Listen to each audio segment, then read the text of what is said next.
నా పేరు రవిశంకర్. భారతీయ private transport Mazdoor Mahasangh అఖిల భారతీయ ప్రధాన కార్యదర్శి. భారతీయ ప్రైవేట్ ట్రాన్స్పోర్ట్ మజ్దూర్ మహాసంఘ్ దేశంలో ఉన్నటువంటి అన్ని రాష్ట్రాల్లో పనిచేస్తూ ఉంది. ఈ rickshaw, auto, trolley, mini goods, DCM, national హైవేలో నడిపేటువంటి ట్రక్ డ్రైవర్లు, లారీ డ్రైవర్లు, oil tankers, JCB drivers, tollgate సిబ్బంది, ఈ విధంగా నేషనల్ హైవే పై ఉన్నటువంటి ఏదైతే ట్రాన్స్పోర్ట్ కార్మికులు ఉంటారో, అదేవిధంగా మెకానికులు ఉంటారో, వీళ్ళందరికీ కూడా మేము సంఘం నడుపుతూ ఉన్నాం. అన్ని రాష్ట్రాల్లో కూడా ఒకటే సమస్య ఉంది. ఈరోజు వాహనాల ఇన్సూరెన్స్ రేట్లు పెరిగాయి. ఏదైతే జాతీయ రహదారులపైన ముక్కు పిండి టోల్ ట్యాక్స్ వసూలు చేసినటువంటి ఎన్హెచ్ఏఐ ఈ యొక్క జాతీయ రహదారులపైన ఏ విధమైనటువంటి సౌకర్యాలు కల్పించట్లేదు. ముఖ్యంగా టాయిలెట్ మెయింటైన్ చేయడంలో విఫలమైంది. అదేవిధంగా రెస్ట్ రూములు లేవు డ్రైవర్లకు, అదేవిధంగా సబ్సిడీ క్యాంటీన్లు లేవు, ప్రైమరీ హాస్పిటల్స్ లేవు. ఈరోజు డ్రైవర్ కనుక రోడ్డు మీద చనిపోయినట్టయితే అతనికి ఎటువంటి ప్రమాద బీమా లేదు. కాబట్టి మేము కోరుతా ఉన్నాం ఏంటంటే వీళ్ళందరికీ కూడా ఈ సౌకర్యాలు కల్పించాలి. అదేవిధంగా ఆటో డ్రైవర్లకు సమస్యలు ఉన్నాయి, గూడ్స్ వెహికల్కి సమస్యలు ఉన్నాయి, ఈరోజు డీసీఎం డ్రైవర్లకు సమస్యలు ఉన్నాయి.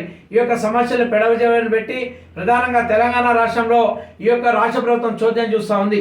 ఈరోజు సంక్షేమ బోర్డు ఏర్పాటు చేస్తామని చెప్పారు, కానీ ఈరోజు సంక్షేమ బోర్డు ఏదైతే ఉందో ఆ యొక్క ఆశని అడగెక్కించడం జరిగింది. ఈరోజు 12,000 రూపాయలు డ్రైవర్లు అడగలే ఈ యొక్క రాష్ట్ర ప్రభుత్వం ఇస్తానది, కానీ 12,000 రూపాయలు ఇవ్వలేదు.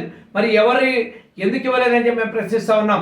ఈరోజు ఆ రోజు ఉద్యమాలు చేసినప్పుడు ఏదైతే ఉచిత మహిళల బస్సు ప్రయాణం ద్వారా ఆటో డ్రైవర్లు ఆత్మహత్యలు చేసుకుంటుంటే రోడ్డు మీదకి వచ్చి మేము ఈ యొక్క ఆటో సంఘాలు ధర్నా చేసినప్పుడు రవాణా సంఘాలని, ఆటో సంఘాలని పొన్నం ప్రభాకర్ గారు పిలిచి సచివాలయంలో సమావేశం పెట్టి సంవత్సరం కావస్తూ ఉంది.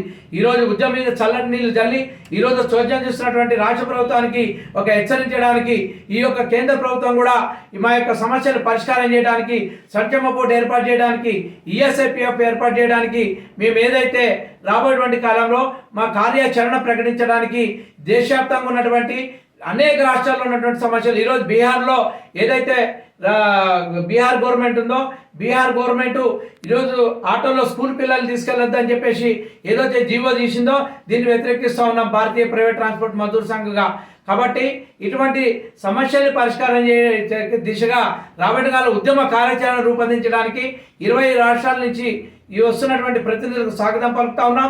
అదేవిధంగా ఏదైతే 12వ తేదీన ఉదయం 8:30 గంటలకు ఈ యొక్క మహాసభలో జాతీయ మహాసభలో ప్రారంభం జరుగుతుందో ఈ యొక్క మహాసభలకి అందరూ కూడా మీరందరూ ఇక్కడ ఉన్నటువంటి తెలుగు రాష్ట్రాల్లో ఉన్నటువంటి డ్రైవర్లందరూ కూడా సహకారం చేయాలి, తల్లి రావాల్సిందిగా విజ్ఞప్తి చేస్తూ నేను ముగిస్తా ఉన్నా. భారత్ మాతాకి జై.